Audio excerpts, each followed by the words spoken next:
రాబోయేటువంటి ముఖ్యమంత్రి చంద్రబాబు నాయుడు గారికి, అలాగే వారితో పాటు కలిసి కూటమిలో ఉన్నటువంటి జనసేన అధినేత పవన్ కళ్యాణ్ గారికి, భారతీయ జనతా పార్టీ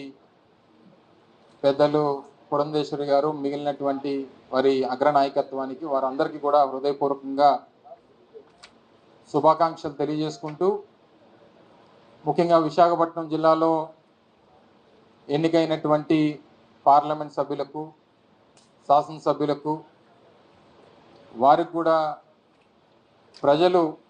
పూర్తి స్థాయిలో అఖండమైనటువంటి మెజారిటీలను ఇచ్చి వారిని గెలిపించినటువంటి సందర్భంలో వారికి కూడా హృదయపూర్వకంగా అభినందనలు, శుభాకాంక్షలు ఈ సందర్భంగా తెలియజేస్తూ ఉన్నాం. సహజంగా అడగకుండా